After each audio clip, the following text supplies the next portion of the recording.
Adventuring Hero. Adventuring Hero is a strategic-based role-playing game for 2 to 6 people that lets you take a created character, and then through quest and intellect, raise them up to a hero.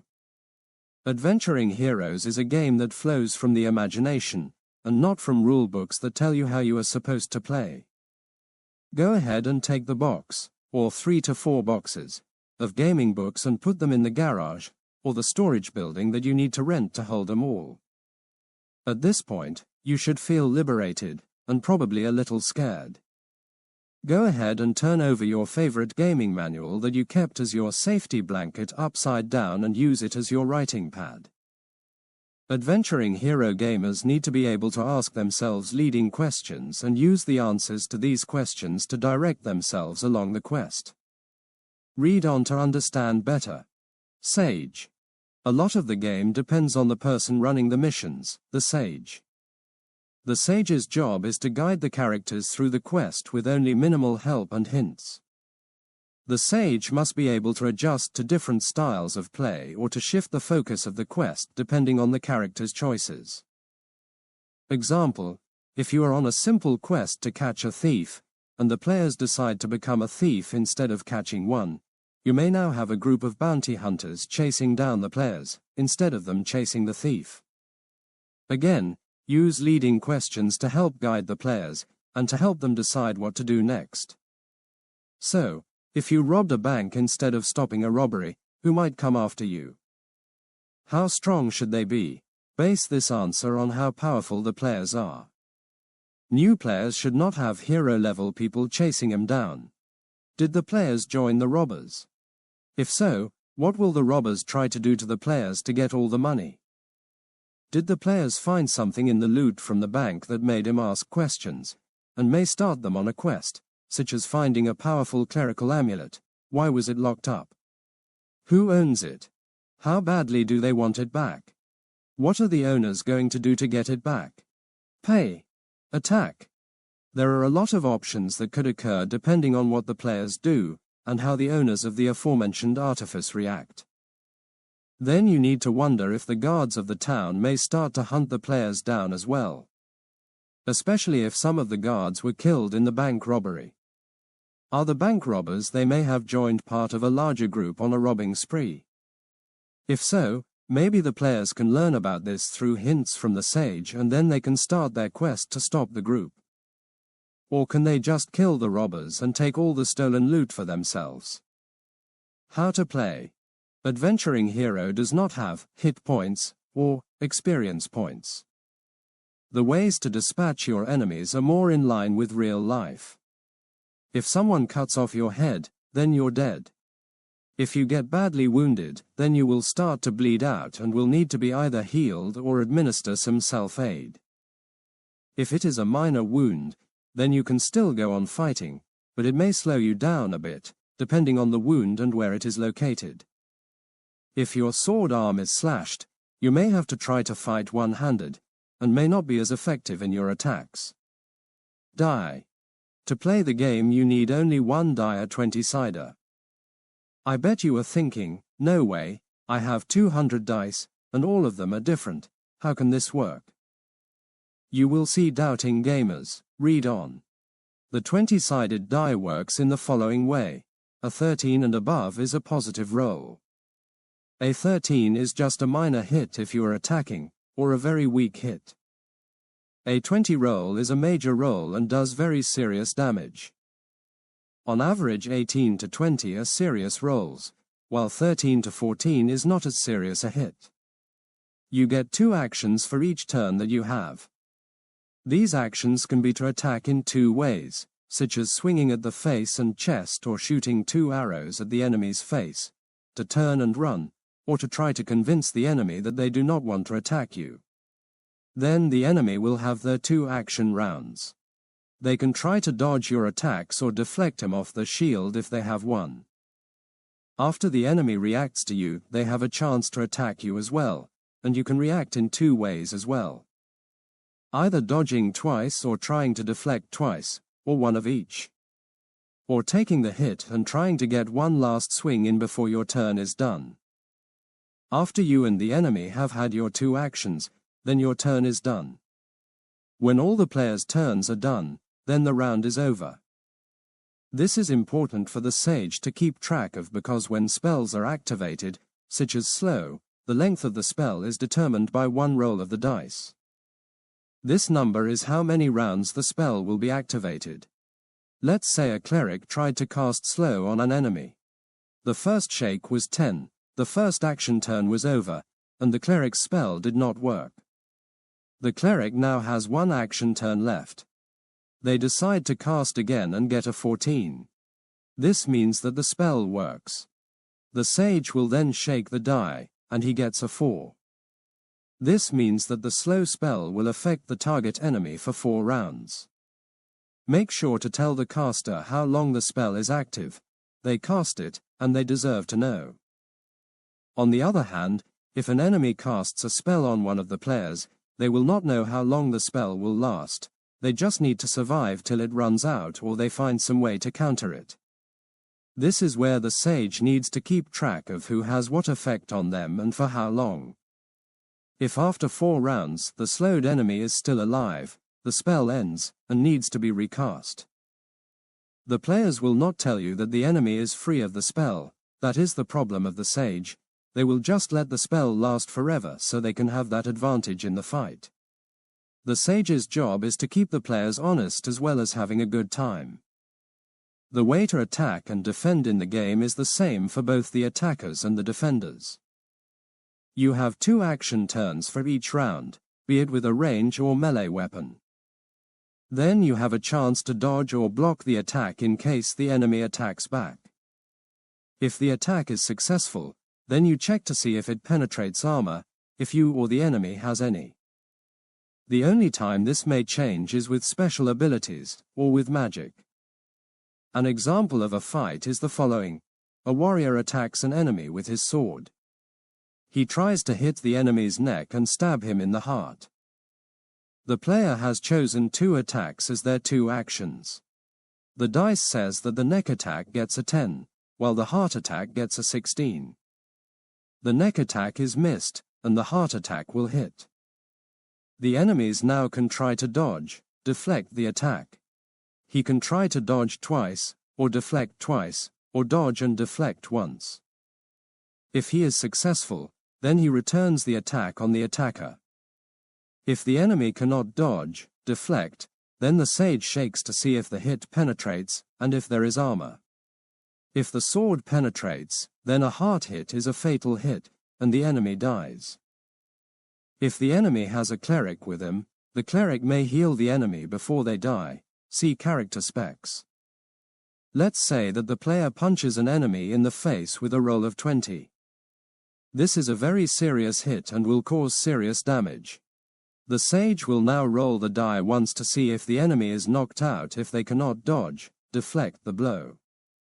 Even if the enemy is not knocked out, their nose is now broken, and they will have a hard time seeing due to their eyes watering up. If the players don't aim when attacking, then the sage will roll the dice to see where the blow hits. A 1 is the feet, and a 20 is a mortal head wound. A 13 would be in the chest, and so forth. It is up to the sage to make a final decision about where the blow hits. Make sure as the sage to stress to players to aim when attacking. Remind them that they have no hit points and such, so they need to aim when attacking the enemy. There is nothing as frustrating as a 20 hit with no aiming. Then the sage got a 1 on the die, and the 20 roll just shot the enemy in the side of the foot. If one of the players is attacked and is going to die, then another player may have one chance to save them. This is called the saving throw. If the player about to die has a special item, such as a ring of protection that was not yet activated, then the player may use their saving throw to try to activate the ring. It is up to the player in that case if she would like to try to save themselves or try to get someone else to save them.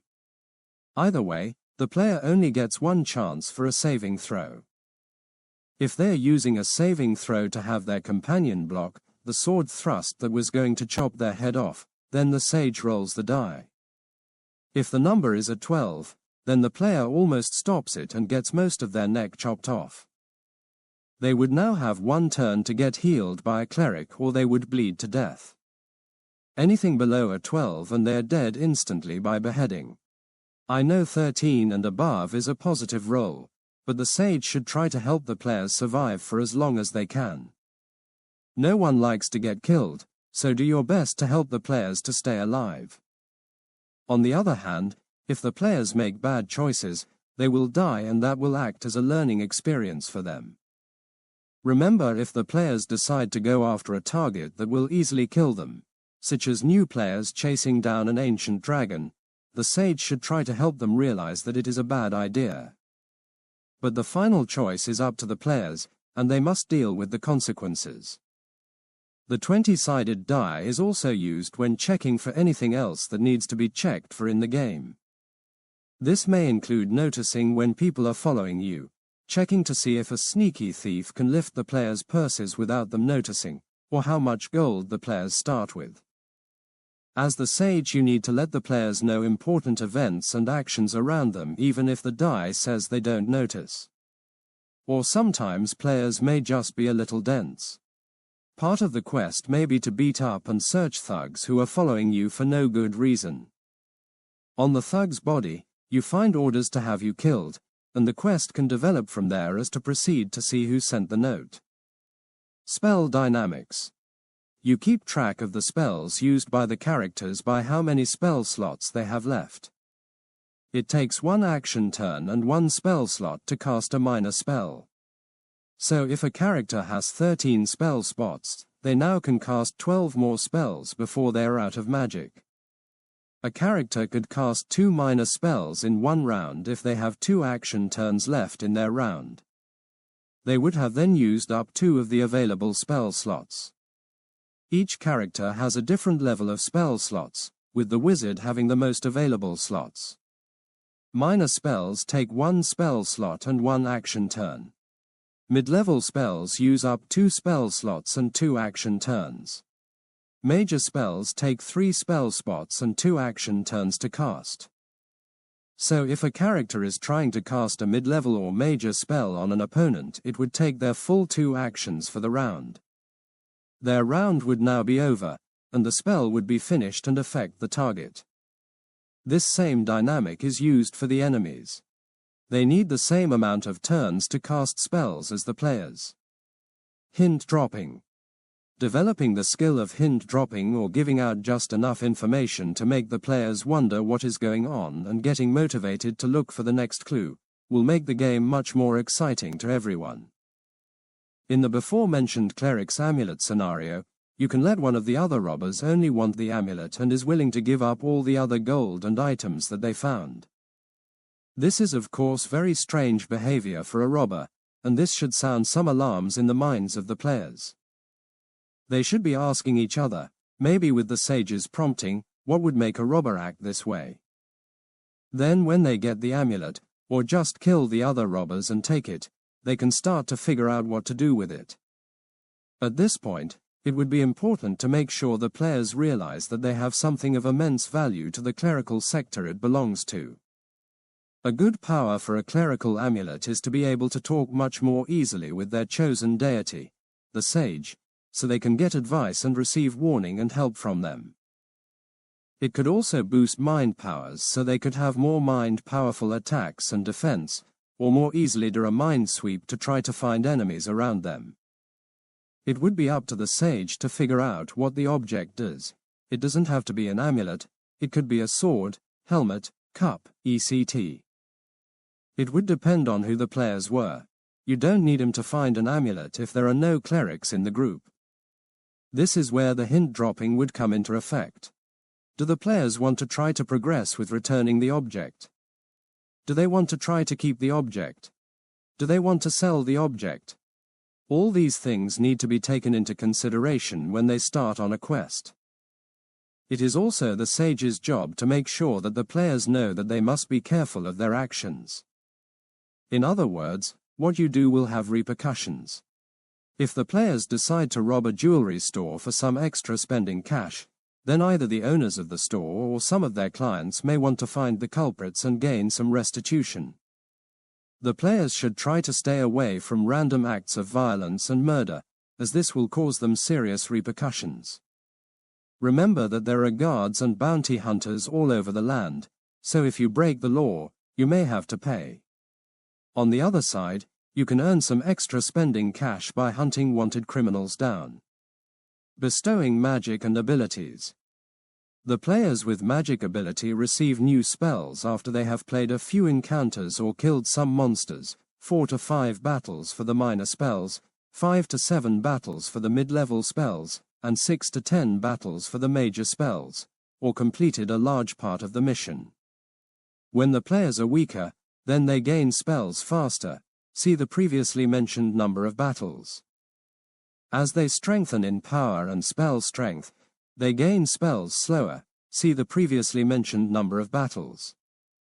A good rule of thumb is to offer players some mid-level spells after they have earned about 5 to 7 minor spells. Players do not receive new spells with every enemy defeated. If the players fight a very hard enemy or many enemies at once, they may be given a new spell. This is up to the sage. Keep in mind that the players want to learn new spells and gain loot, and this is why they are going on these quests. If they are not ready for a new spell, then let them find some nice armor or a nice weapon. Or let them find some gold or gems. The sage should always make sure that the players have some small reward for a job well done. Make sure to reward the players as they like to be rewarded. If the players only want gold and could care less about magic items and spells, then the sage could let them find lots of gold, and rarely give them new spells. The sage needs to be able to run the game the way the players want to play. Be flexible. Let them play the way that they like to. Don't try to hold them to a mold because that is the way it has always been done. Characters that use magic have different abilities and spells depending on who the players are using, and all characters may not use all spells. See character specs. The spells have been set so that the players can earn some special skills depending on what character they are currently playing. They can still have the chance to earn other spells that might not be available to their character. A good way to gain extra clerical spells is to go to the head cleric of the sect for the spell wanted and to ask to do a special mission to be given the wanted spell or power as a reward for the mission. Or if the players donate large amounts of gold to the poor box, 40,000 to 100,000, then they could ask the deity of that temple to bless them with the desired spell or ability. This goes back to the sage allowing this or not. It is important to make sure that beginner-level characters are not given hero-level spells. The sage should decide what would be the best spell for the player, making sure to consider the way they play and the desires. If the player loves to charge in and destroy everything, then a healing spell is probably not going to help the player out. However, a spell that hardens their skin to the toughness of armor may be just the thing for them. On the other side, if the player has had no upgrades for a while and has asked to just be given gold, and the player has saved it all up till they have a ridiculous amount for donation, say 400,000, then the sage could go ahead and give a new character a mid-level spell, or a mid-level character a hero-level spell.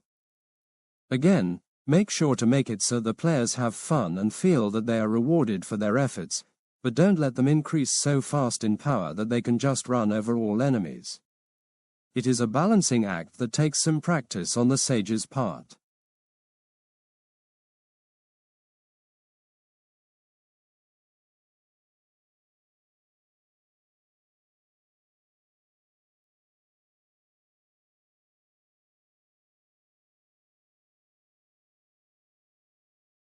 Antagonist.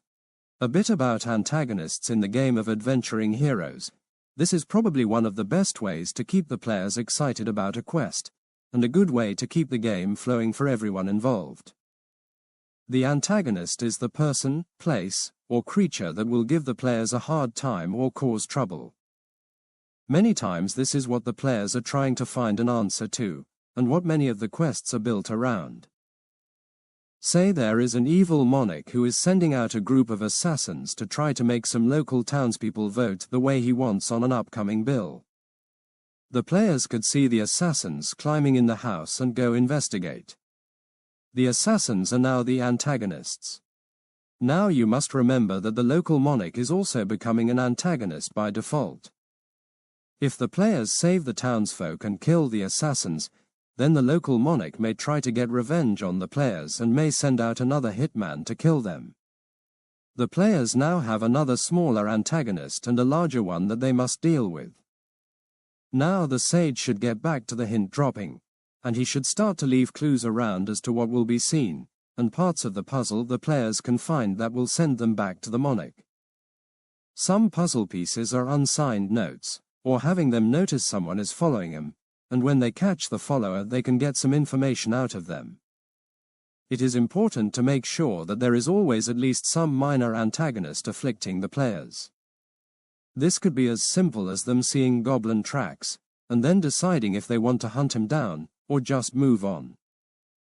Or it could be as easy as them having a guard try to do a shakedown when they enter the gates. This type of interaction can have a far-reaching effect since it can make the town look at the players in different ways. If the players just pay the shakedown fee, then the word may spread that they are an easy target or have lots of gold to be had. If they threaten the guard in return, then the word may go out that these are some tough customers, and you need to attack and not talk. Or if they just get into a fight with the guard and kill him, then the word may be to leave the players alone, as they are very dangerous. The previous example shows that the way the players interact with every little antagonist can change the way they act toward larger antagonists. This will set the stage for how others interact with the players. The sage should help guide them on these decisions. Quests and missions. The adventures that the players go on are up to the sage to decide and to change to fit the character's needs. A few options are listed, but the sage will have the ultimate decision on where the characters go and what they do. Capture and escape. Have the characters either be captured by a group of travelers or bounty hunters, or have them do the capturing. This could be by pirates, slavers, or just someone who has a grudge against the players. Or the players could have to hunt down a murderer, thief for a bounty. The capture and escape missions are only limited by the imagination. You can have the players get captured by anyone and anywhere on the map. This is a good way to start the mission, to have some people try to capture the players. Even if the players survive the attempt, make sure that they can find enough information on the bodies to start to track down why the attempt happened in the first place. Or let them knock out one of the kidnappers to find more information. Artifact retrieval. The players may be hired by someone to find an artifact that is well guarded and may give special powers to the person owning the artifact. This artifact may be an evil or good artifact, depending on who is hiring the players. The artifact being sought will depend on the sage, but usually, a simple object, such as a sword or a helmet, works well. This is always fun for the players as they will usually get lots of loot along the way. This is the type of quest that would be harder for newer characters, and the sage may need to help them remember this as they start the mission. Don't bite off more than you can chew. Guards. The players could be hired on as guards for a caravan or gold train. They could also be hired on as guards for a nobleman or visiting official. The choices are limitless. This is a great starting mission for players. There are always people looking for guards, so let them decide where they would like to guard. If they guard a caravan, then there would be different enemies attacking each day, as they will be traveling throughout the countryside towards their new destination.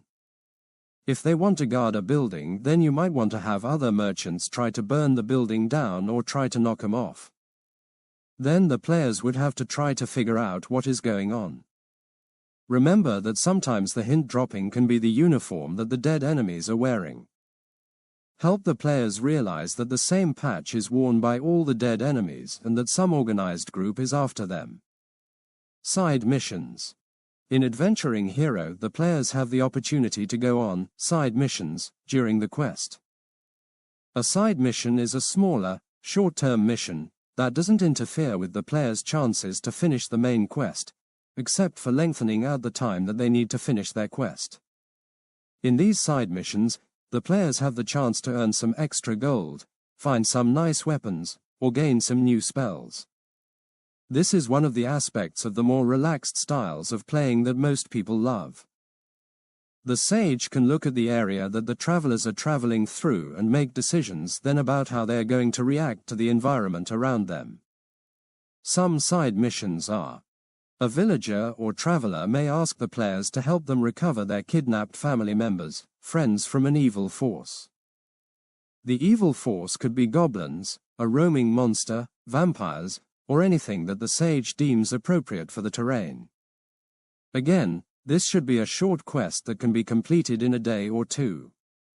As mentioned already, flexibility is key here.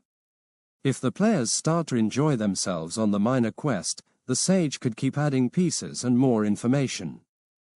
Let's say that they went and saved a child from goblins. However, the goblins were very organized and had decent weapons, both very strange for goblins, and the players might want to go and find out who was in charge of this particular group of goblins. This could lead the players into a massive complex filled with enemies that they could have to sneak through to find the boss and save all the other kidnapped children. The sage would make the final decision.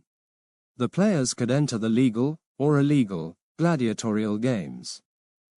These games consist of fighting in groups, hand-to-hand fighting, range weapons only, magic only, melee weapons only, or any combination of the aforementioned. The players could also have to fight captured beasts or animals. This is an easy, quick, and fun side mission. There are usually no long-term effects, just fun and fighting. An evil creature, such as a goblin, could lure the players into a trap by pretending to run from them, and then a horde of beasts could try to swarm over and kill the players. Again, the sage could leave hints on the creatures' bodies, such as a map or a note, that would make the players want to investigate what is really happening. Or the players could just be happy to survive the ambush. Most players enjoy trying to follow the dropped hints to their destinations. A caravan may be traveling in the same direction as the players and could hire them as guards. This is a very easy way for the players to travel more safely. At the same time, they may attack more enemies since they are now a bigger target. They could also find weird, illegal things in the caravan they are guarding. This could lead the players to find out what is going on with the caravan, and how to react to it. The players could join a hunt for a dangerous, exotic beast that was recently sighted in the area. This could include manticores, griffins, phoenixes, lions, tigers, or dragons.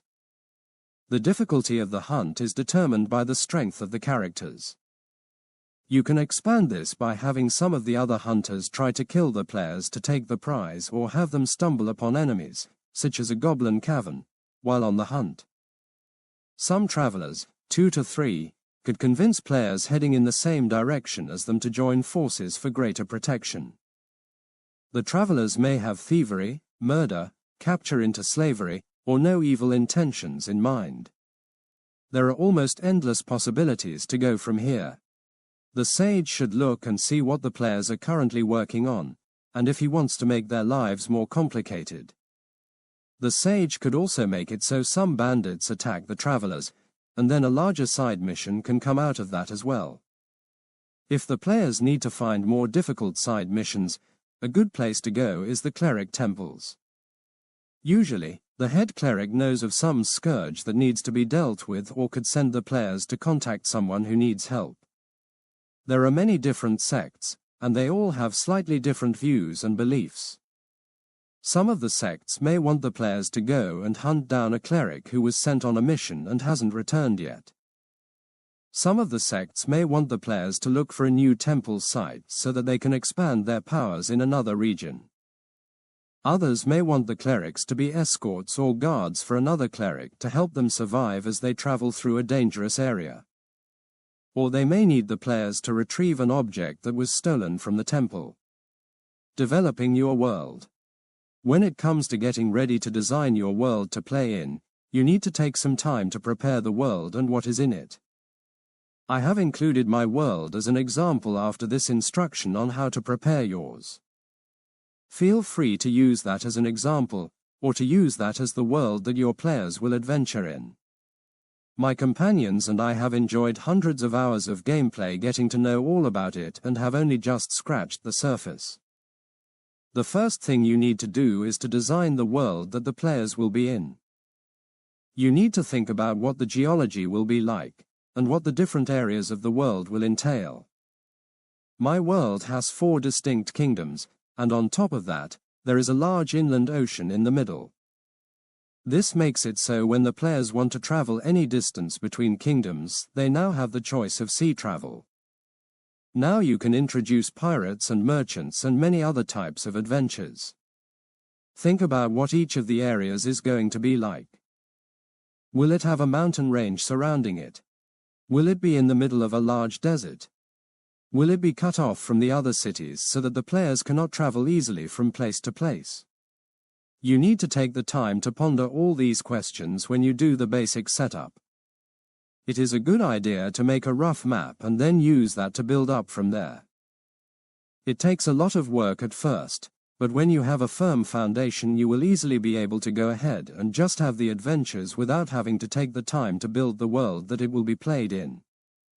Now that you have a rough geography of the world, go ahead and plan for each of the different political areas or what each area is going to be known for. It helps me to look at the races at this point. I have only a few races in my game: humans, centaurs, dwarves, and elves. I added a few special ones here and there, but the players can only be one of these 3 races to play. This makes it a lot easier for me to track the players and abilities they have. It also makes it easier to place them in an area where they would more easily fit. For example, the elves would live more in the forest, while the dwarves would live in the mountain range. I also have plains and deserts, and humans live in those 2 areas. This way it makes it easy for me to track the players, and makes it easier for the sage to decide what kinds of adventures the players will be involved in. Now think about each of the separate areas, and how many different cities may be in each of the areas. If there is no trade from other areas, make sure that there are enough resources in the area to be self-sustaining. If there is trade coming and going, make sure to provide ways for that trade to flow in and out. This can be from ships, or from trading caravans. Then look at the size of the cities. It is always a good idea to have at least one massive city where the players can get and sell all the goods and plunder they need as they travel around. In my world, the major city in the plains, Siniska, is that city. The players go there a lot to reset, and to sell what they have. It also offers them a lot of different options as to missions that can start from that city. Now that you have a rough map, and the basic outlines of the cities, take a thought to what is in the city itself. Are there guilds present? If so, how strong are the guilds? Do they run the city from the shadows, or do they run the city, and everyone knows it? Are there opposing guilds that the players could use to pit against one another if needed? It can also be a way for the players to get extra missions if they get hired by one guild to cause trouble for another guild. Look also at the guards of the city. Are they corrupt? Are they amazing warriors, or lazy slugs? If the players do some illegal actions, will the guards bother to even chase him down? Each of these questions will help the players understand how to react to the guards, guilds, and anyone else they may meet in the cities. Now take a thought for what may surround the cities. Are there abandoned ruins near the city? Are there any mountains that have large caverns near the city? Are there pirates that like to attack the ships that leave the city? It makes it a lot more fun for the players to have the chance to look around and see what may be available to them and what kinds of side missions may be in each city. The players will love the adventure a lot more if they have the chance to explore what they want and are given 5 to 6 options for exploration. Races. As mentioned before, my game has only 4 main races: humans, centaurs, elves, and dwarves. I have put a few other minor races in the game, but nothing the players can play as. These other races, such as the KIVs, allow the players to meet and visit with unknown variables, and can be used to shake things up a bit. Make sure to let each race have their own special little abilities so the players will want to play them. For example, my humans are great warriors, and very resilient. Depending on which character they want to play, they gain some extra abilities, and can start with great physical strength, or they may also start with lots of magical powers. It will be up to the character they decide to play. Most of the specialty characters in my game are played by humans, and this gives them the opportunity to have a huge range of skills and different abilities. It also lets them try out different characters and the skills that they have available to them.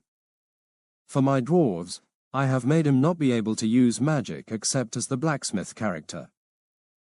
On the other hand, I have made him as strong as 4 regular humans, gave them amazing stamina in battle and travel, and made him resistant to magic so they can take more hits either from magic spells or regular weapons and keep on hitting back.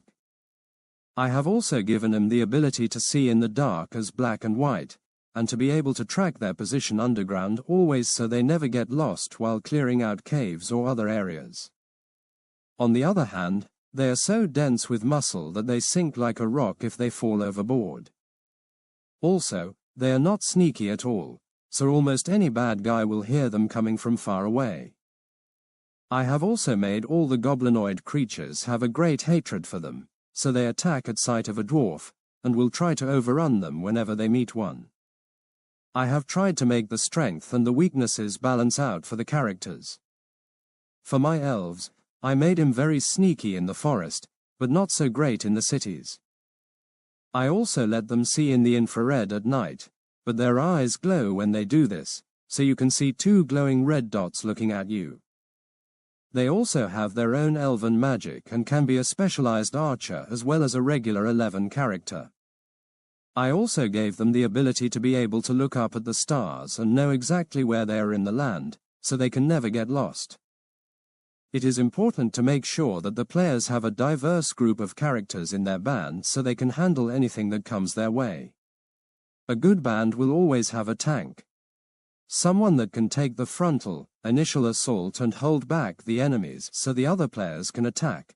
A good tank character is a dwarf. One of the barbarian types. A paladin. Or any other large powerful character. A healer. There are many different types of healers, the regular clerics. The monk. And many other characters that have a light healing ability. A magic character. There are also many types of magic characters, wizards of multiple types, and many of the other characters can also use magic to different degrees, and maybe a long-range attacker, archers or centaurs are good at this. The sage makes sure that the group is well diverse, or they may have a hard time beating all the other enemies they meet. Enemies. This is where the sage can have some fun with the characters. The sage can put the characters against anything or anyone they want to. Just take the strength of the characters into account, so that they don't fight someone that will destroy them when they just start out in the game. Make sure to balance the enemy's strength with the character's strength. Goblins are a good example as a fun enemy. They are easy to kill for the players, and they can be anywhere in the lands in any area of the map. The good thing about them is that you can also increase them in power by giving them better weapons, or to let other stronger creatures take control of the groups of goblins. You can also let some shaman, goblin magic users that specialize in summoning demons, be in the goblin tribes if you want the players to have more of a challenge. Just let the players have fun with it, and make sure that even if they have a hard fight, let them have a chance at winning. As mentioned before, no one wants to try to play when they just keep getting killed left and right. If you look at the enemies section that I created for my game, you will see that I set up many of the creatures from weaker to stronger and tried to just do a basic description of them, so the sage can have some fun with all the details. As the sage, you should be enjoying the game as well, not just the players. Money. The money in Adventuring Hero or whatever game you create should be simple. I use coins for almost all transactions, except when bartering for goods is used. The coins are platinum, gold, silver, bronze, and penny. The highest coin is the platinum, which is worth 10 gold. 10 silver make up a gold, 10 copper make up a silver, and 10 pennies make up a copper.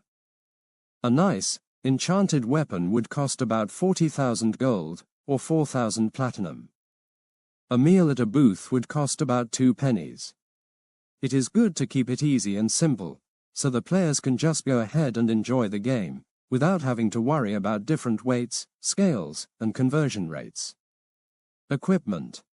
All players in Adventuring Hero or any game you develop should start out with some basic equipment.